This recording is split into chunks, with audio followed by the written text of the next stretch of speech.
website for curious people who like to learn and create. And today we're talking about bullet journaling. So we're doing a whole journaling badge, which you can find on our website, www.badgesforall.org.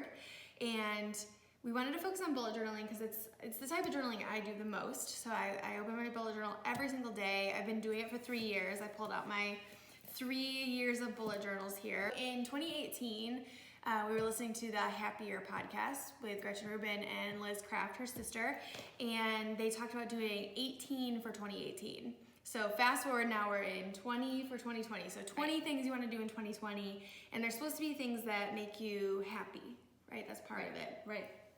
And some things are supposed to be things you can do pretty quickly and easily, and other things might take you the whole year. And so today we wanted to show you a little bit about our bullet journals, and then also talk about how we track our 20 for 2020 in our bullet journals. Right. So take one of the things that you want to do in 2020 and make a way to track it to keep yourself accountable. Right. Okay. So this is my 20 for 2020 list. I have 20 items that I want to accomplish this year. And some of them are kind of like a one-time event, where others might be do something every single day. Others might be plan this event. And so I basically use my bullet journal to plan those. One of my 20 for 2020 is to go on 2 date nights per month with my husband. And so basically I made a page to track that. So I just made boxes with the months, and then we can write our date in there. So even though this says 20 for 2020, I actually wrote date night 2019. And so I just covered it up with a very pretty sticker. It looks beautiful. It looks better than it did, like right. if it had just said 2020. Right, yes. So as you can see, we have not completed any of our date nights yet. And we actually decided last year we did 1 a month. This year we're going to do 2 a month. I'm going to plan one, and he's going to plan one. Love that idea. Yes. Yeah, and it also serves as it can capturing memories too, right? Right. You didn't just absolutely. write dinner on this date. You wrote what you did. Exactly. Yep. That's really cool. Mine is a little bit different. So I have doing 30 days of yoga on mine, and that's something I'm going to do in January. So I'll show you my January page. On my January page, I'm tracking all kinds of stuff, but this column is yoga. So you can see I'm actually doing my yoga every single day. I've also done walking outside every single day, so I'm trying to walk 20 minutes every day. And because I've been walking outside, I got my outside box checked every single day. Nice. So I'm tracking monthly all kinds of different things. So that's another way you can do it. All right, so another one on my list is to complete 12 monthly challenges. So like Liz, I'm doing yoga for January. And so you can see this says 12 challenges. This is January. My first monthly challenge is yoga. And so I have made 31 boxes for January, and then I check them off as I go. So this is a way you can track a whole year, which is pretty easy to do. Whether you're exercising every day for the whole year, reading a book every day, or if you change your monthly goal every month. So that's a good way to Very cool. do that. Very cool. Another one I wanted to do in 2020 was 20 new recipes. And so I have my 20 recipes picked out and listed over here, and then I highlight them as I complete them. So far I've made the broccoli mac and cheese from Issa's cookbook. I also want to read 20 books in 2020. So I have my bookshelf created over here, and I will fill in the books as I read them and put the numbers there. But I have all the ideas or the ones I want to read written up at the top, so that will be a nice way to track the books. And I thought it'd be extra motivating this year to, when I start a book, I can write it in there and then color it by the percent I have done. So it's half read, then I get to color it halfway up, and that will be some motivation to keep going. Oh my gosh, okay. Because I only read 7 books last year, so it's going to be a trip. 2 years ago, we got a movie poster where you scratch off after you see the movie. So I actually, this year, my goal is to finish the movie poster. I think we have 30 movies left. And so I wrote all the movies in here. And so similar to Liz's book one, I colored in when I actually watched the movie. So that's a good one. Here's my book one. And my goal is to read every day. How are you tracking your reading every day? Are you?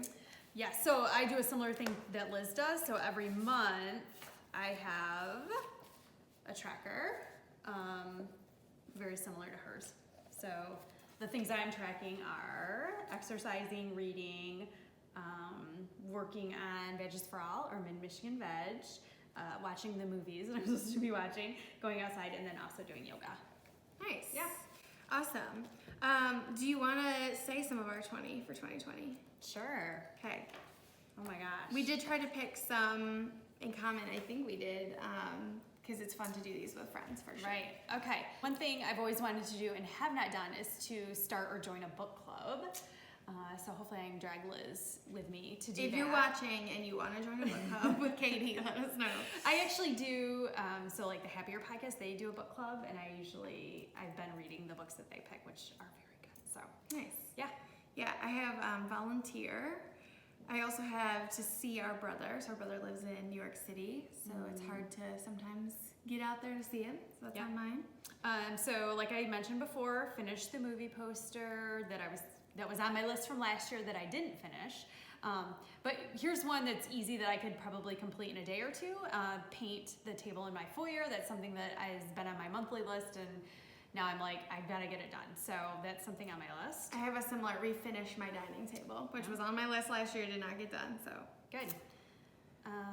Host a grad party. So that's one that was on my list 2 years ago when my older daughter graduated, and our younger daughter graduates this year. So that's one that will take some planning, but yeah, and it's inevitable. Like you're gonna do it, but it's still fun to kind of check that off because it's a big milestone for this year. Yep.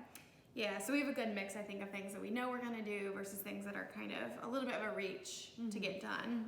The key to making this whole thing work is to make sure you actually fill out the tracking that you're doing. So I was wondering if you have any tips or tricks for how you make sure that you actually pick this thing up every day and fill it out. Right. So I look at it multiple times a day. I keep a to-do list, a running to-do list, both for the entire month and for the week. I'm very much like a list person. I like to check things off. So I take it with me to any meetings I have. I write things down immediately in there. So it also has my date book that I use. So I have it all the time. The other tip I have is I always have it out with me in the morning, and I usually fill kind of that checklist out for the day before. Yes, I find it's much easier to do it that night or the very next morning, or you forget. Right. Yeah. So you don't want to go back a few days and have to. And I have seen her pull her bullet journal out of her purse at like a coffee shop when we're just chatting, grabbing coffee. But like if you have a spare minute, just pull it out and start filling things in. So finding spare minutes. We picked this size. And I think this is a nice size because it gives us a good number of pages, but also it can be kept in your bag or your purse. Right. Yeah, so I try to also do it at night before I go to bed. I think that's the best time for me to do it. But you're right. I think the more you're using it for, the more often you're going to pick it up and look at it. So And it's fun to bullet journal together. It is, yes. So especially creating all the pages, that takes some time, but it's fun, it's relaxing. So we always, every January and end of December, set aside some time to do the actual bullet journaling.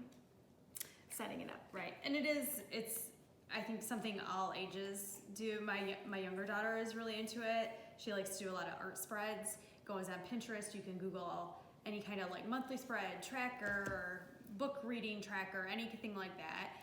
We've gifted them to several people. I know my daughter, her friends have seen her doing it, and she's gifted those. Just this year, I gave my sister-in-law for Christmas one, and so we spent some quality time together working on them, which was really fun. Yeah. Yeah, it's definitely, I think, made me more mindful every day of what I'm doing. I keep my to-do list in there, so the things I've done throughout the day, kind of productivity list. And also, we have pages for like memories, so when something big or important happens. I have a work accomplishments page, so like when I get something, kind of like a big goal finished, I write it there. So it's a really nice way to reflect and keep track of our lives. Sometimes it feels a little crazy, all the tracking, but I think overall it's been really helpful. Yes, absolutely. So if you're interested in learning more about journaling, bullet journaling, or any of the other things we've talked about, head over to our website, and please do like this video and subscribe to our channel. Thanks for watching.